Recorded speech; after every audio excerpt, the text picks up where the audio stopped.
मैंने हमेशा इस बात को कहा है, भारतीय जनता पार्टी और आरएसएस का स्वरूप व्यावसायिक है। वो सेवा करने नहीं आते हैं, खाओ और खाने दो की मानसिकता से आते हैं। अधिकारी कर्मचारी से मिलकर पहले तो ऐसे घूमते हैं जो भ्रष्ट हो और उनके कहने में चले, और यही आप देख लीजिए जहां जहां भाजपा का राज रहा है और जब से मोदी जी की सरकार आई है, पूरे देश में अनेक घोटाले हो रहे हैं। लेकिन नरेंद्र मोदी जी जो कहते थे न खाऊंगा न खाने दूंगा, वो किसी भी घोटाले पर न तो जांच बैठाई, न उन्होंने कभी इस बारे में अपना मुंह खोला। नीट एग्जाम के बारे में आज यहां धरना है। दो इम्तिहान हुए, यूजी एनईटी और नीट। यूजी नीट एनईटी जो हुआ वो असिस्टेंट प्रोफेसर्स के लिए हुआ और रिसर्च फेलोज के लिए हुआ, और लगभग एक समय पे हुआ। लेकिन उसमें जब शिकायत आई तो जिन महाशय प्रदीप जोशी जी, जो कि नेशनल टेस्टिंग एजेंसी के अध्यक्ष हैं, जिनका की इतिहास जीतू भाई ने बताया है, उन्होंने उसको तो कैंसिल कर दिया। लेकिन नीट एग्जामिनेशन जिसमें कि 14 लाख विद्यार्थियों का भविष्य उस पर निर्भर है, उस पर वे हर कदम पर झूठ बोलते हैं। पहले कहा पेपर लीक नहीं हुआ, जब प्रमाणित हुआ तो कहा इसकी जांच होगी। पहले ग्रेस मार्क के मना कर दिया तो उसको स्वीकार किया। आज मुद्दे क्या है? मुद्दा साफ है,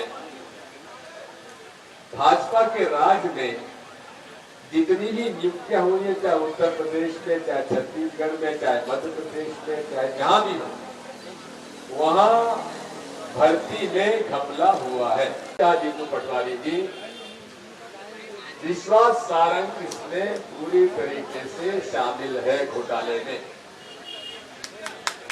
इनके खिलाफ उनको आंदोलन नहीं करना चाहिए, इनसे क्या इस्तीफा नहीं मांगना चाहिए।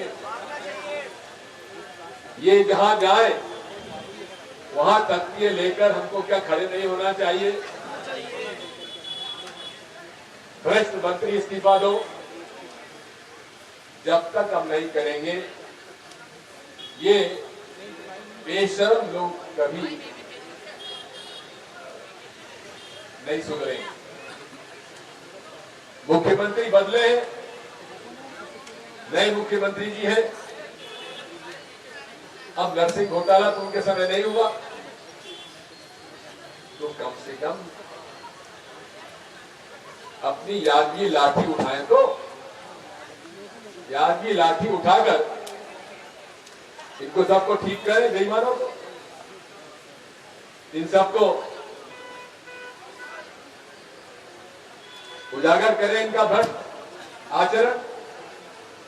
पटवारी में घोटाला, शिक्षकों में घोटाला, नर्सिंग कॉलेज में घोटाला, पूरे तरीके से घोटाले चले हुए हैं और जनता को धर्म के नाम पर ये ठग रहे हैं। क्या जिनको ठगा जा रहा है उनका तो विश्व हिंदू परिषद, बजरंग दल, आरएसएस, वो तो उनकी कुछ पैरवी करे भाई। क्या आरएसएस के लोगों को नहीं मालूम भोपाल के कि नरसिंह घोटाला किसने किया?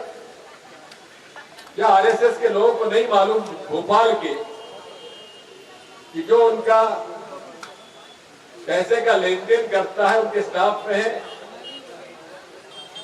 उस पर कोई आवाज क्यों नहीं उठाते? बात यही है, हमें जन के पास जाना पड़ेगा और विशेषकर हमारे एनएसयूआई, जैसा कि जी ने कहा, युवा कांग्रेस को मैं अब बहुत इस बात के पक्ष में नहीं हूं कि इनको बेचारों को डंडे पड़वाओ, वाटर कैनन लगवाओ। इनको छांटना चाहिए कौन कौन के बच्चों को नीट में एग्जाम देने के बावजूद भी उनका 500 से नीचे का कट ऑफ आया है।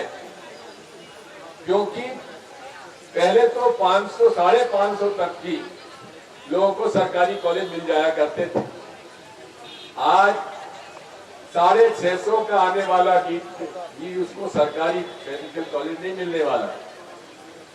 आखिर वो अपने बच्चों को कैसे पढ़ाएगा? ईमानदार गरीब के बच्चे न तो मेडिकल कॉलेज में जा पाएंगे, न सरकारी नौकरियों में जा पाएंगे।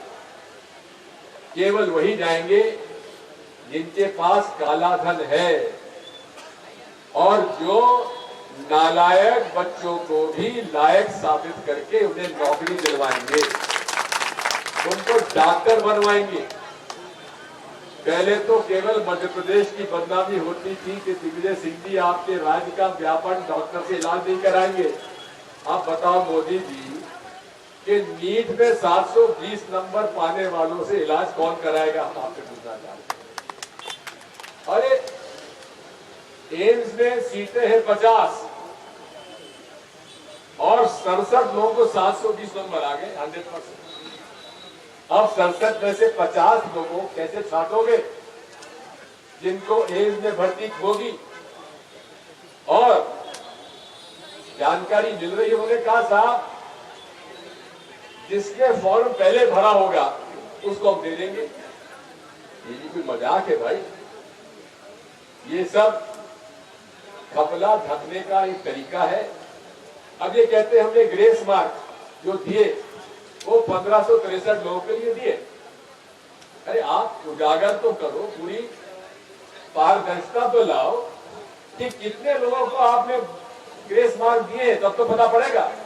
आपने कह लिया हम मान लें, आप पर भरोसा नहीं है श्रीमान। यदि हमारे मित्र पीसी शर्मा जी ने मुझे कहा कि उन्हें एक पुलिस अफसर ने आके कहा कि आप लोग बेकार हमको परेशान करते हैं। अरे आरएसएस आज सबसे बड़ा मजबूत संगठन हो गया, उसने कभी कोई आंदोलन किया क्या? उसने कभी भूख हड़ताल की क्या? उसने कभी डंडे खाए क्या? उसने कभी उसके ऊपर पुलिस का केस आंदोलन करने पर उसका केस कुछ चला क्या? नहीं चला। वो केवल कानाफूसी करना जानते हैं, लोगों को गुमराह करते हैं। हमें भी अब इस तरीके को सोचना पड़ेगा। हमारे लगभग 1.5 लाख लोग मध्य प्रदेश में हैं जिन्होंने की नीट का एग्जाम दिया। अब उसमें बताते कि 60,000 बच्चे पास हो गए। पास का क्या है? पास का मतलब है कि 350, 720 में से 50%। इसका कोई मतलब नहीं है। कितने मेडिकल कॉलेज में, सरकारी मेडिकल कॉलेज में कम फीस में भर्ती होंगे? प्रश्न उस बात का है। उसको जब तक आप इसका जानकारी नहीं लेंगे, एनएसयूआई के हमारे अध्यक्ष जी से और हमारे एआईसीसी के प्रभारी से मेरी प्रार्थना है कि आप बच्चों को डंडा पड़वाना बंद करो। कोई मतलब नहीं, बेचारे डंडे खाते हैं और उन पर केस बन जाते हैं, और केस बनने के बाद अगर कहीं नौकरी भी मिल गई तो उनको नौकरी नहीं मिलने वाली। माइंड गेम खेलिए। माइंड गेम क्या होता है? जो आरएसएस खेलती, घर में जाकर कानाफूसी, घर में जाकर उनके प्रभावित लोगों से चर्चा, क्योंकि आरएसएस 3 चीजों में विश्वास करती है। पहले पर्चा, मतलब पहले पर्चा बांटेंगे, फिर करेंगे चर्चा और फिर करेंगे खर्चा। इसको जब तक आप नहीं अपनाएंगे तब तक संघ से नहीं लड़ सकते।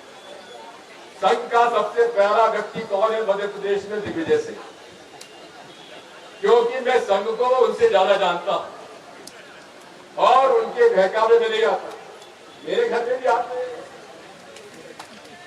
बड़ी मीठी बात करेंगे, आप दिग्विजय सिंह महान है, आप क्यों ऐसा कहते हैं? मेरा चाय पियो, घर वापस जाओ। बात यही है, आज इस देश को जिस मानसिकता से हमारे देश के सांप्रदायिक सद्भाव को, जिस प्रकार से देश के हमारे विभिन्नता के एकता को ये बिगाड़ रहे हैं, हम तो आपसे ये भी कहेंगे श्रीमान, कई लोग कांग्रेसी मुझे आगे कहते हैं कि साहब संघ के खिलाफ मत बोलिए। अगर क्यों ना बोले, तुमको अगर बुरा लगता है तो तुम मत बोलो। मेरी लड़ाई वैचारिक है, विचारधारा की लड़ाई है। जो हिंदू मुस्लिम एकता को बिगाड़ेगा मैं उसका विरोध करूंगा, क्योंकि हिंदुओं के साथ जितना अन्याय हो रहा है उसी के साथ मुसलमानों के साथ भी हो रहा है, ईसाइयों के साथ भी हो रहा है, सिखों के साथ भी हो रहा है। देश का हर नागरिक इस देश का वासी है, नागरिक है, और उसको भारतीय संविधान में हर अधिकार उसका है। इसलिए आप मेरी प्रार्थना है मेरे कांग्रेस के भाइयों बहनों और मेरी बहनों से विशेष तौर पे, अरे लाडली बहना से हम नहीं लड़ पाएंगे, आप ही को लड़ना पड़ेगा। ये लाडली बहना जो है ना, ये हम ही लोगों ने सुझाव दिया था, जो मामा जी ने पकड़ लिया और वे आज यहां से वहां पहुंच गए। जैसा कि इन्होंने कहा कि जहां जहां पैर पड़े संतन के वही एग्जाम ली, पहले व्यापम अब आ गई नीट। तो साथियों, आप सबसे मेरी प्रार्थना है, संघर्ष हमारा जीवन है। ये वो पार्टी है जिसने अंग्रेजों के खिलाफ संघर्ष किया। लोग बाग आते हैं, कार्यकर्ता आते हैं, कहते हैं साहब क्या करें? मैंने कहा देखो, लड़ना है, अभी आपने ठीक किया कि आपने सबसे लड़ने के लिए उनसे सहमति मांगी और सभी ने सहमति तो दिखाई है। व्यापम का जो की प्रक्रिया थी वो क्या थी? व्यापम की प्रक्रिया भी वही थी, पेपर लीक हो, पहला कदम। ये महाशय प्रदीप जोशी जी का उल्लेख इन्होंने किया है, जब वो प्रदेश कांग्रेस कमेटी पीएससी के चेयरमैन बने, यहां पर पेपर लीक हुआ, छत्तीसगढ़ गए, वहां हुआ, यूपीएससी के वहां से यूपीएससी गए, वहां भी शिकायतें आती थी, लेकिन उसमें क्योंकि प्रिलिमिनरी हो जाते हैं उस पर ज्यादा विवाद नहीं हुआ। और ऐसे ही व्यक्तियों को भारतीय जनता पार्टी चुनती है जो कि खुद खाएं और खिलाएं और मन मर्जी से वो अपना काम करें। अब दिक्कत यह है कि जांच कौन करे? हमारे केंद्रीय मंत्री एचआरडी के, उन्होंने आज तक एक भी शब्द नेशनल टेस्टिंग एजेंसी के अध्यक्ष प्रदीप जोशी के बारे में नहीं कहा, जो लगातार झूठ बोलते जा रहे हैं और लगातार मंत्री जी को गलत ब्रीफ करके उनकी भी पोजीशन कॉम्प्रोमाइज कर रहे हैं। अरे मंत्री जी, आप इस्तीफा मत दीजिए, कम से कम इस प्रदीप जोशी जो एनटीए का चेयरमैन है उससे तो इस्तीफा ले लीजिए, वो भी नहीं लेंगे। क्योंकि सब मिली भगत है और इसी मिली भगत का ये कारण है कि आज पूरे देश में एक अविश्वास पैदा हो गया। आज वो लोग कहां हैं जो हिंदुओं के संरक्षण का ठेका लिए हुए। अब 14 लाख में से कितने मुसलमान होंगे जिन्होंने एग्जाम दिया होगा? 5%, 10%, बाकी सब तो हिंदू है। क्या हिंदुओं के साथ अन्याय नहीं है? क्या हिंदुओं के बच्चों के साथ अन्याय नहीं है? वो पालक जो अपने जीवन की कमाई अपने बच्चों को कोचिंग सेंटर में भेजकर नीट के एग्जाम भरोसे दिलाते हैं कि उनका बेटा बेटी नीट में पास होगा, लेकिन आज आरएसएस का एक शब्द नहीं आया। प्रधानमंत्री जी चुप है और एबीवीपी किनसे आवेदन देने गए? मंत्री जी को। आज तक उसकी कोई जांच नहीं हो रही है और जांच का भी अधिकार किसको दिया गया? प्रदीप जोशी जी को। प्रदीप जोशी जी को भाई महावीर जी ने, जब मैं मुख्यमंत्री था तो जबलपुर में उन्हें योग्यता नहीं होने के बाद भी उन्हें प्रोफेसर बना दिया गया।